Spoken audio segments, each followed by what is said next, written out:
job.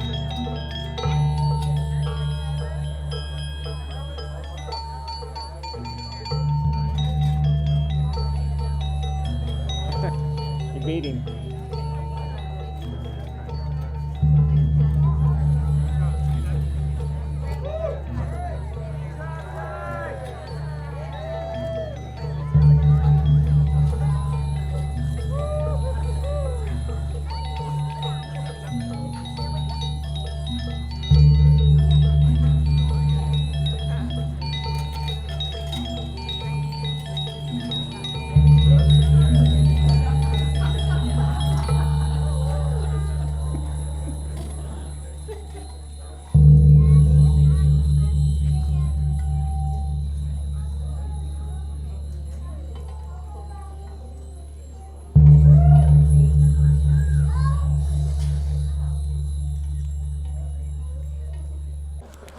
Oh. That hurt.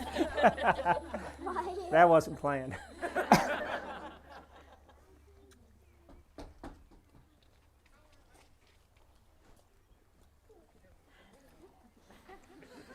Well, I love this power.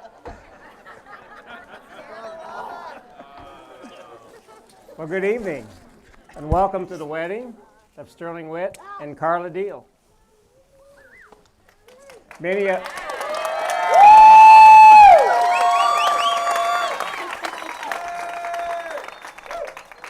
of you know that I am the father of the bride, and a lot of you know me as Double D, or as Curtis Crossan says, just simply D. But tonight I'm a new Double D. I'm Dolly Darrell, as in the Dalai Lama.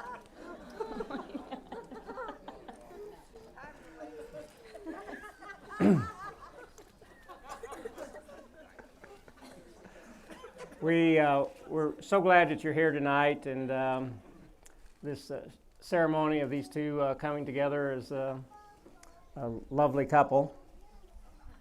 Are you going to stay way back there, or? Is this all right with you? Well, I feel like you're just kind of way behind me there.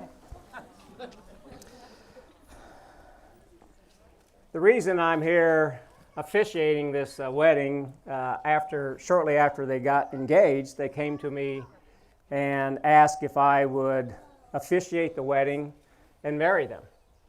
I was sort of taken aback by that, and I didn't say yes right away. It took me a few days to think that would be the right thing for me to do.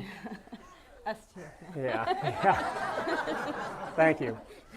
But I soon realized that it would be really cool to play three roles tonight. One, father of the bride. Second would be the minister, or the Dalai Lama, whatever you want to call me. But more importantly, to be a friend to two people that are very important to me. So, Sterling and Karla, welcome you all here. Many of you came from a long way away. We have people here from Pennsylvania, from Harlem, New York, Seattle, Joplin, Missouri crowd up there. We even have some people here from the foothills of the Appalachian Mountains. I'm not sure where Nicole is, but she came a long way as well. There she is. Sterling and Karla would like to have had his mother here tonight, but unfortunately, June Carol Witt passed away on a leap year of 2008, so she couldn't be here tonight, but she's here in spirit with us. Sterling and Karla met unexpectedly at a bookstore in Kansas City. Not unlike when Harry and Sally met. They met again after being apart for a few years, but they met at a bookstore, and I don't think we're going to do the orgasm scene here, but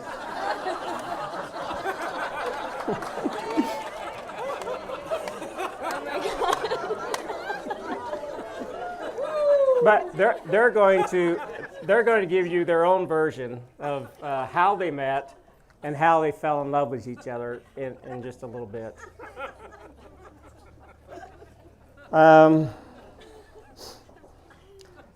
I could tell that Sterling was very smitten with Karla pretty early on in their relationship, especially when he wrote this song.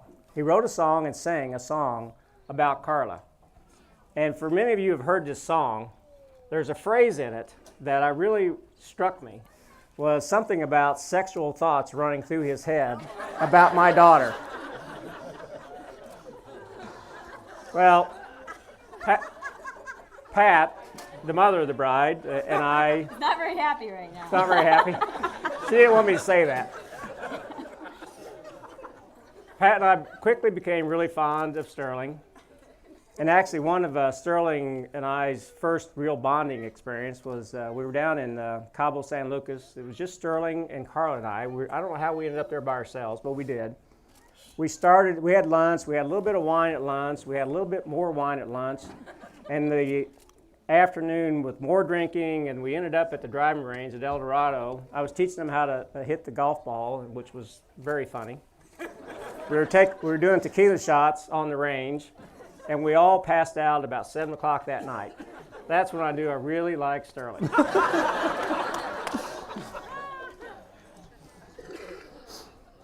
So Karla, I think you've made a very good choice in selecting Sterling to be your husband.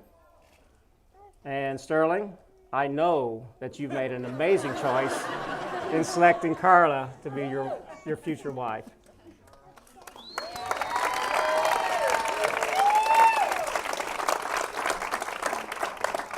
So now we're going to move on. I'm not sure where Liz is, but Liz is going to do a reading, whatever that is. Yeah. And she can explain how she met Karla and introduce herself. And I'll stand by you so you can hear me. They can hear you. How's that? Right here. Great. Okay. So I met Karla in 2009. We were both in school together. And a lot has happened in the past 6 years. I got married and had a baby. Karla is here today getting married. And through that time, Karla has made me a better person, and we've had a wonderful friendship. I think she's made me a better mother to my daughter and a better writer, certainly. The reading I'd like to share with you today. How about a wife? And she's made me a better wife. Okay. Definitely. The reading I'd like to share with you today is a poetic form called a cento, and it means it's a new work built of lines written by other poets. So I didn't write it, 7 other people wrote it, and I just compiled it from their work. I teach writing at UMKC, and I would fail a student who turned this in because it is plagiarism. But in poetry, it's art. And so I'm happy to share this with you today. The word cento means patchwork. And I think today I want us to think of it also as a gathering, like us. The authors of this work are Wendell Berry, Madeleine LaEngle, Mary Oliver, Rainer Maria Rilke, Edwidge Danticat, Tom Robbins, and Anne Sexton. The country of marriage. Because it is the nature of love to create, a marriage itself is something which has to be created, so that together we become a new creature.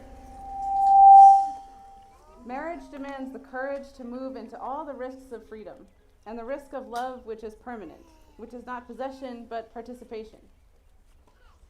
In the country of marriage, you do not have to be good.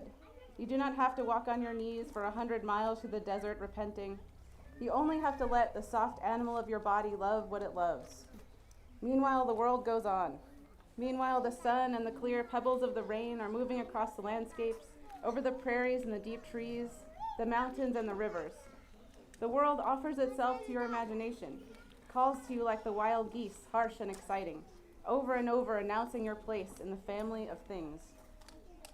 In the country of marriage, the forest is mostly dark, its way to be made anew day after day, the dark richer than the light and more blessed, provided we stay brave enough to keep going in. In the country of marriage, love must be a wave you want to glide in on, when the gravelly sand takes you, your tears, to the land. To love another is something like prayer and can't be planned. You just fall into its arms because your belief undoes your disbelief. In the country of marriage, love is the ultimate outlaw. The most any of us can do is sign on as its accomplice.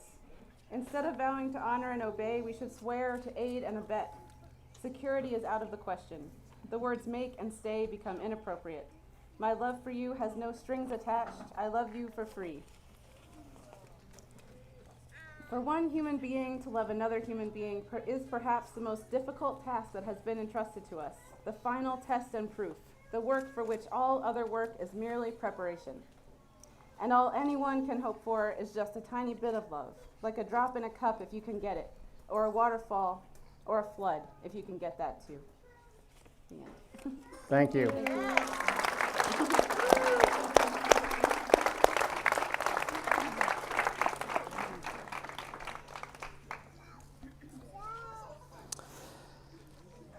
Well, this wedding happens to be more than just about the coming together of two people. There's another very important person that's part of this union, and that's Karla's daughter, Salem. Salem and Sterling have a very special and close relationship, but I think they have a couple promises they want to make to each other. So Salem, can you come up?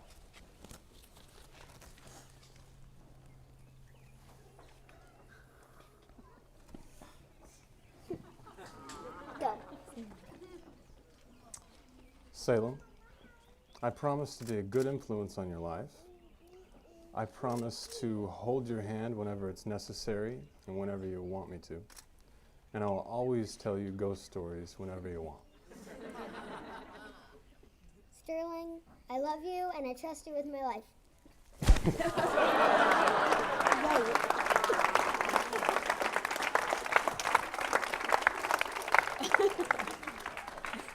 So now, in their own words, they can explain to you how they met and how they fell in love and then share their vows to each other. Okay, well, we met in a bookstore. It was closed that day, and I was preparing for its grand opening. I was asked to perform my music and exhibit my artwork at this bookstore. It was Prospero's in Kansas City. Anyway, I'm there. There's just 3 people in the store. There's the owner of the store, myself, and someone way in the back whom I have yet to meet. So I start at the front. I got an enormous wall. I'm hanging up paintings. I hang up a painting, and I step back, and it's crooked, and I straighten it out. And I do this over and over and over again. It takes me like 3 or 4 times to get a painting right. Then I move on. So I'm slowly approaching this mysterious person in the back of the bookstore who's, I think, shelving books or something like that. About an hour and a half goes by, and I'm getting so close now, though, I'm highly distracted because I realize it's like this beautiful woman. So I stop hanging my paintings, and I go over and introduce myself, and I stick out my hand, and I say, "Hello, my name is Sterling Witt." And she introduces herself and compliments my artwork, and I continue hanging my paintings. At this point, I'm getting further away from her, though, so things are less interesting. So every once in a while, though, I have to go talk to the owner of the store, or I have to go get something out of my van, and I make sure to always go wherever she is. So if she's there, I'll make sure to take that path to see if I can talk to her, or at least catch a glance at her. And it was like this all day long, you know. We would just exchange a few words here and there. And at the end of the day, I'm done hanging my paintings, and she's gone. I don't know where she went, but she wasn't nowhere to be found. And but I know she's going to be at the grand opening the very next day. So I show up the next day, and there's just hundreds of people around in this bookstore coming in and out, and I'm kind of hanging out near the front, kind of just killing time. I try to not talk to people before a show, which I'm getting ready to play my music. So I'm trying to be alone, you know, like the best I can. So, and I don't drink alcohol before I perform at all, or usually I don't. That's what I should say. But the interesting thing was, Karla comes walking in the door, and there's a bar between us, and she's walking towards the bar and ordering something to drink, and I see her, she sees me, I walk over, and we say hello, and it's a real awkward moment because we don't really know each other, but we want to know each other, and she's ordering her drink, and I don't have no reason to be there because I don't want to drink. But I order whatever, I say I'll have what she's having, just to like catch a few more seconds of time with hanging out with this beautiful woman. And then we say our goodbyes again, and I go get ready to perform. And I bump into her again, though, and she's with Salem, and she's with her mom, who her mom, I think, signed my guest book. And I think it says, good luck with your art, is what it said, in the comments section. Yeah, in quotations, good luck. Yeah. Anyway, the end of the night comes. And I've been invited to this after party. I feel like this obligation, like I have to go. So I pack up all my things. Karla is nowhere to be found once again. And I'm supposed to leave, and I'm like, I got that feeling in your chest that like if you have to speak to someone or say something to them before you leave.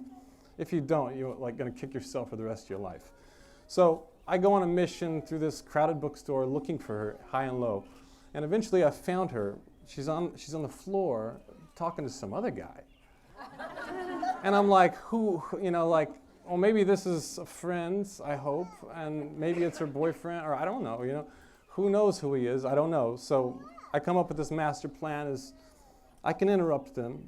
I'm a stranger. I can get away with that. And I'll just give her my business card because my phone number's on there, and so if she likes me, she'll call me, right? That was my theory. So I went in there, did exactly that, and passed off my business card, and I left, and I went to this so-called after party. There was a room full of people I didn't know, and but they had this old-timey photo booth kind of in the back where you go take pictures of yourself, and you get the strip of black and white pictures. So I went for the photo booth just so I could be alone, just because I didn't want to hang out with strangers I didn't know. So I'm sitting in the photo booth and just killing time, and people try to come in there. Sterling wit, definitely. People try to come in there to take pictures. I was like, I have to make it legit, so I start putting money in the thing. And I start taking these pictures of myself.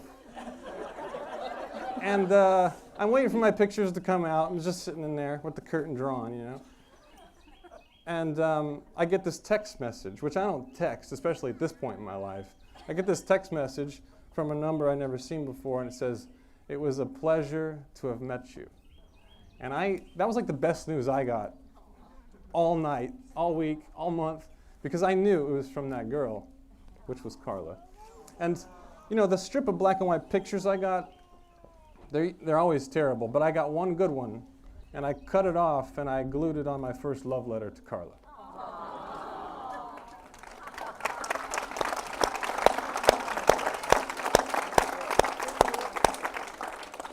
So the first time that I saw Sterling, I had been shelving books for like 8 hours. I was helping a good friend open a bookstore. And so I was really focused. I was determined to do my work right. And then all of a sudden, this mysterious man just busts through the glass door. And he's wearing all black pants and shirt and had this black hat on and had this dead serious look on his face. And I thought, I need to know this man. So I had completely stopped working, and I was just kind of peering. I was being very peering through the books and moving around the side, like, what is he doing? He's hanging his art. He's meticulously hanging his art, going up, putting it, changing it, stepping back, pausing, going up, changing it, and he's moving closer and closer and closer to me, and I can feel this weird tension between us, even though we're strangers. We had never met before. And I've never had this feeling about just some person I just saw for the first time. And he gets closer and closer to me. And all of a sudden, he's walking up to me with his arm outstretched, and he says, "I'm Sterling Witt. How are you?" And I was on the ground, just kind of like in Costco books or whatever, and looking up at him like, "I'm Karla." And so I think I awkwardly introduced myself, and I was complimenting his art, and he went about his business, and what I remember so vividly about the first moment that I saw him or talked to him was his confidence in himself. And he walked straight up to me, made straight eye contact with me, and it was like we were tethered to the heart just immediately. And then he just turned around and walked away like nothing happened. And I was sitting on the floor like, what? Who is that man? And then a few hours later, we were wrapping up for the day, and he had set his art show, which was beautiful. But I left without saying goodbye to him because I was ready to get a glass of wine. I was ready to eat dinner, and I was just ready to go to bed. But I did catch one glimpse of him, and he was on the opposite side of the store, and he was on the tallest rung of the ladder, reaching up as high as he could to just fix it by like 1/8 of a centimeter, this painting. And I will never forget that image, but I knew I would see him the next day at the grand opening, and it was like the universe just handed him to me on a platter and said, here is your man. Because I walked into this bookstore, and there's hundreds of people swarming in and out and going crazy, and it's like everything else is fuzzy but him, and he's standing right in front of me, and we basically ran right into each other.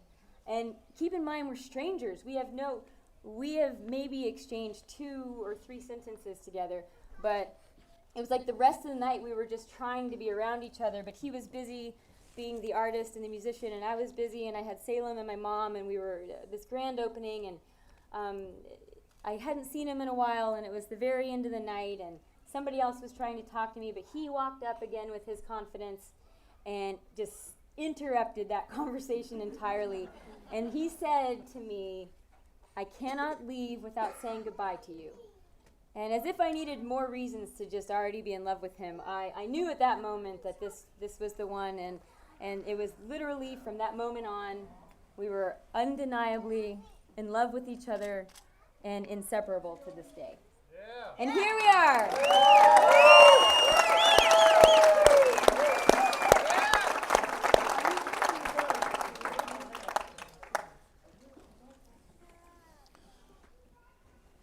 And now I want you, Karla, to be my wife. I believe in you, the person you will grow to be, and the couple we will be together. You have my love and trust. I will be your friend and partner. I will support and encourage you. I promise to always listen to you. You will always have my love, devotion, faith, and honor. I promise to prioritize our family's health and happiness. I will love you forever.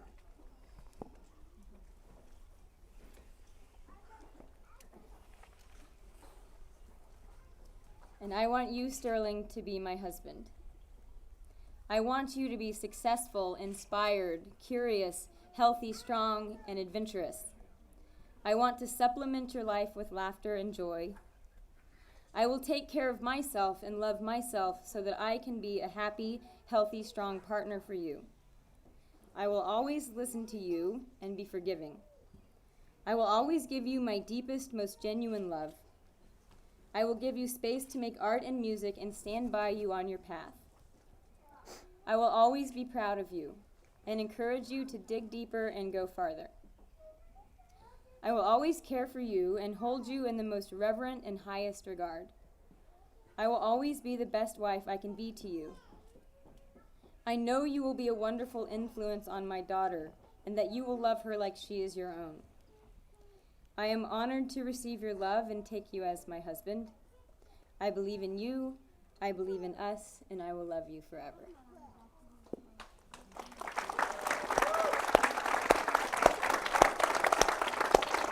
I wrote all that for him. Right. Okay, now to the really important official part of this ceremony. Sterling, do you really, really want to marry Karla? Yes. Okay, Karla, do you really, really want to marry Sterling? Most definitely yes. Oh, okay. Well, after those heartfelt and hearty yeses, there's only one thing left for you two to do. Sterling, kiss her.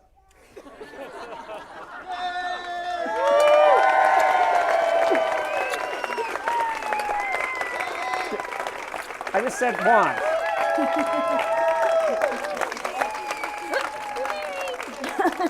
There it is. By the powers vested in me, I now pronounce you husband and wife.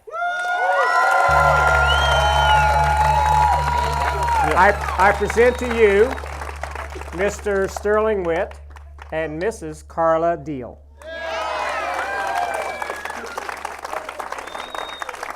Let the party begin. Enjoy your evening and celebration of this lovely couple.